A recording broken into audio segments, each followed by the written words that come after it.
dealing with social determinants. So we're talking about, environmental, which you working with the environmental as a biologist. So we're talking about academics, as you stated. We're talking about all of these social determinants that really impact our health that are not DNA.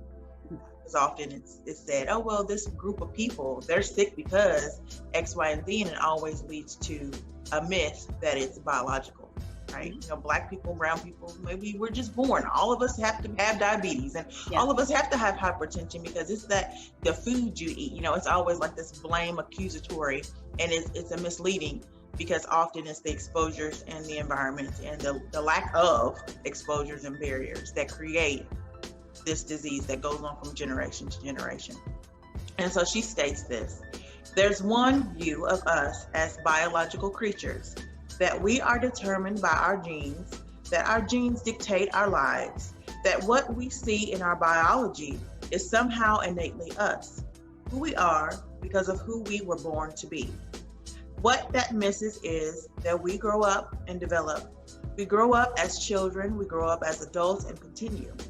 Interact constantly with the world in which we are engaged. That's the way in which our biology actually happens. We carry our histories in our bodies. If we truly carry our histories in our bodies, how has your history been affected by systemic oppression, such as racism, tokenism, and implicit bias in the workforce, which you already started to touch on it, and I know there's probably a little bit more. How has your history been impacted? Well, I think, as a biologist, I could go down a deep rabbit hole on this question. But we do. Those stress, the trauma, it does change our DNA. One reason Black people have so much chronic illness is because of what happened to our ancestors. So, they had to make fried chicken. They had to eat chitlins. They had to eat that. They had to make do with the poor nutrition they had. And so there's some people who think that turned on things called trick genes, which was just DNA that could turn on very quickly. So in order to survive, we have those genes, but it also leads us to have diabetes and hypertension and those things that go with this. It was just that we had to survive on the scraps that we were given. And I know I also emailed you about, the social determinants of health or the political determinants of health, but the political determinants just takes it back a step and say that the policies of inaction or action affect the social determinants of health, whether the government steps in or whether they don't. How does it impact me? I like to think of it as not just the fact that society does the victim blaming like you spoke about, which basically they're trying to tell Black people and people of color that we're inherently defective, right? And it's hopeless. We're born flawed. We're born bad, that deficit. But I also think about the strength that my ancestors had to have to keep going. I can be moody, I can be petty, I can have an attitude. And I won't lie. Sometimes I like to think about my enslaved ancestors having an attitude with the overseer and being petty and maybe mouthing off a little bit and knowing that maybe that continued in me because I'm thinking I got too much attitude for my ancestors to have just been docile enslaved peoples and just take it, right? Like, no, somebody was mouthing off somewhere. But we carry it in our genes. We have that intergenerational trauma, but we also have intergenerational strength. So, I think we need to, how we discuss that. Yes, there are policies, there are social determinants, and some people don't like using the term determinants anymore because they feel like it's fatalistic. So they say social influencers, but then there's Instagram influencers and that's, yeah. Don't necessarily want to get caught up in that. But I think we need to realize how strong we are. Look at our DNA and say, look, we have been in a genocide the entire time we've been on this continent, and it's still going on. And we're still here. They're trying to kill us because they know our strength. They fear our strength. So yeah, again, I don't know if I'm answering your questions or just rambling. No, you're answering the question, but you're going in a way that it comes from your background. I've interviewed a few different individuals that are, within the arts community that are visual artists or performing artists. And then of course, one that I spoke of earlier, that nonprofit founder. So like there's different backdrops. And so I appreciate your perspective. I'm an artist. My husband, I mean, he's biology, chem major. So like he comes from a different place. And I do believe that a varied lens is important, right? Oh. You can tell a story, the one single story, or we can tell many stories. So I'm gonna let me know. I want this to be useful to you, so let me know. Okay. All right. So our employment strongly affects our health. How we experience the world is tied often to representation. Do you believe that culturally diverse ethnic representation matters within the arts sector and business sector, which kind of piggybacks off of what we talked about before, and you mentioned with school and how you didn't see a lot of representation. Do you believe, just in general, no matter what field you're in, that the representation really truly matters? Does it really matter for you to thrive? You could do it anyway if you're the only one in the room. So does it really matter? I'm one of those Black people that does not enjoy being the only Black person in the room. I know there are some Black people who, thrive on that, but I always feel like I don't understand why I can't represent all Black people, right? And I think if I'm the only Black person in the room, then they need to do a better job of reaching into the Black community. When I was in graduate school, I never saw my first Black scientist until college. And when I was in graduate school, my advisor, she invited someone for a seminar, and she didn't tell me she was a Black woman. But when I got there, she tells me, my grad advisor tells me this story because she was so touched by it. I gasped, and I said, "She's Black," because I'd never seen that before. Yeah, and I was just like, "Are you kidding me?" So I thought, wow, this could really, I could really do this. Because all along, I knew my family was supporting me. I had some teachers supporting me. I had some teachers who didn't support me. But there was still that question mark as, can it actually be done? But to see a Black woman get up and talk about science, I'm still I could tear up. I was kind of like, it changed everything. And then I was like, okay, yeah.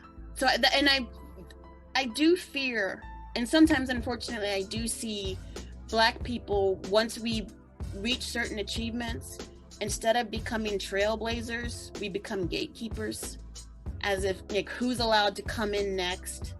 And I think that we've got to be careful of that, and not get so used to, I'm in the country club now, but you're not good enough. We need to just say, be a trailblazer, not a gatekeeper. If I'm coming and I'm going to bring a whole bunch of people, don't let me know a Black kid that likes science, because I'm going to be like, send them to me. Because I'll send you some experiments and we'll get this going. But in the art, I'll tell you something. When I was in graduate school, we went to a conference called Hormone. And they had this event where they had local artists express their pain and frustration of environmental injustice and environmental racism. There was spoken word, there was paintings, sculptures, drawings, poetry. It absolutely moving to me. And it's one of those things I would love to see here in Louisville, except I don't speak art, and I'm not in the art community, just to, because I work with data, but there's no humanity in those numbers, right? So we need to make those numbers human. And I think art is one of the best ways to do that, so that, funders, politicians can say, no, there's pain associated with this data. There's hope associated with this data. So we've got to get Black kids looking at data, but we also need to let Black kids know you could be in the Speed Museum, and you have a right to be in the Speed Museum or any art museum. It's in there. The storytelling piece on both sides, the visual paired with the data, is very important. I say sometimes that data is not effective if there's no image, because exactly. There's always got to be an image in my mind, for it to be relevant and to be relatable. And the image, the definition of image is, for me, is fluid. So it could be pictorial, it could be something drawn, it could be illustrated, or it could be just, the poetic language.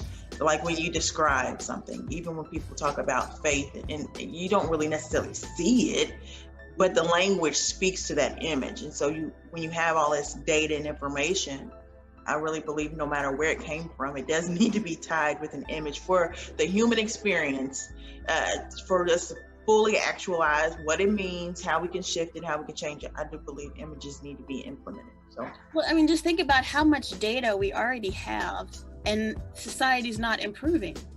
Yeah. So obviously the numbers are not pushing people to action.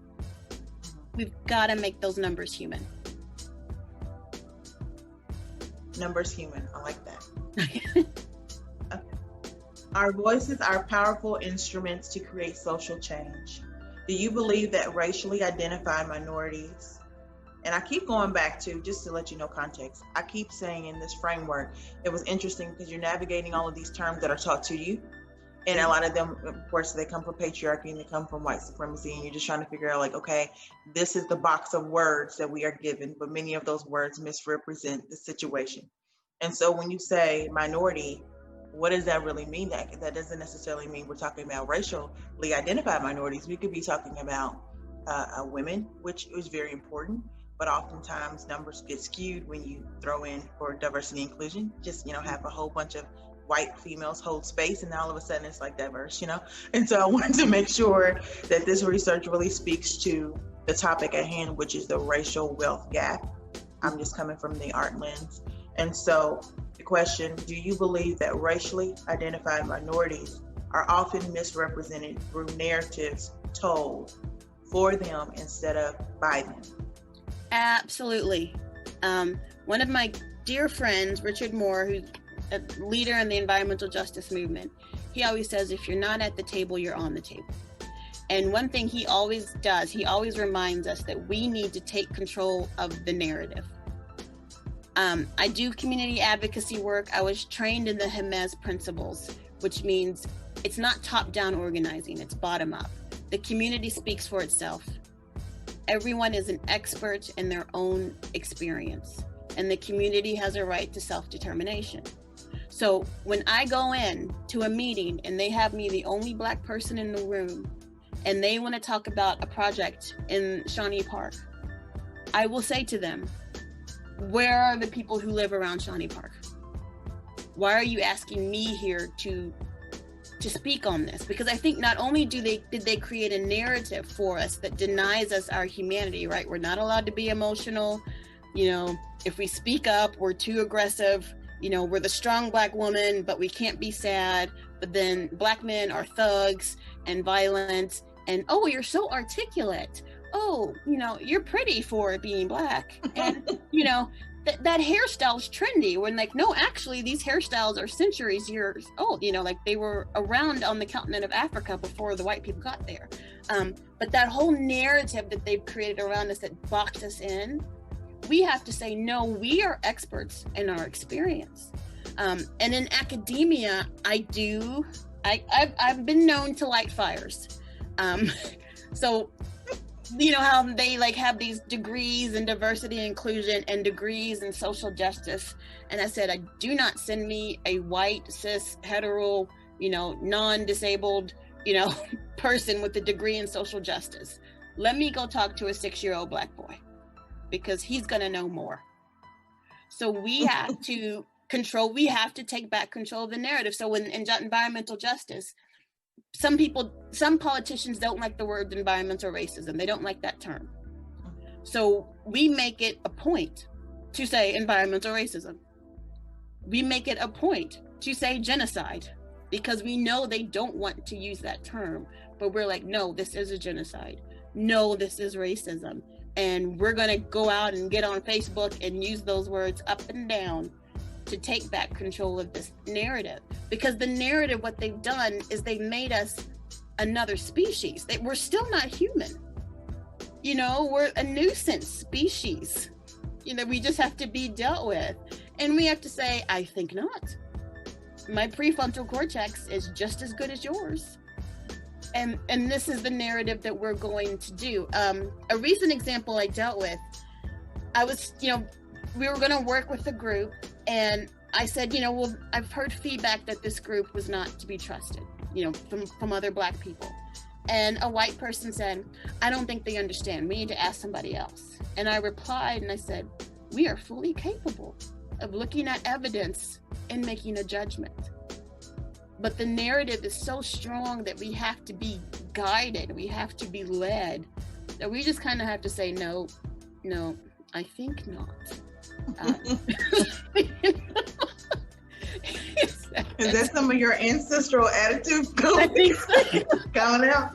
Have you read Runaway Slaves, Rebels on the Plantation? I read it in college, and my favorite part of that book was learning how common it was for enslaved people to slap the masters and the family, and how common it was to poison food, and they just put up with it because they didn't want to be killed. And I just like to think that my ancestors were slapping people.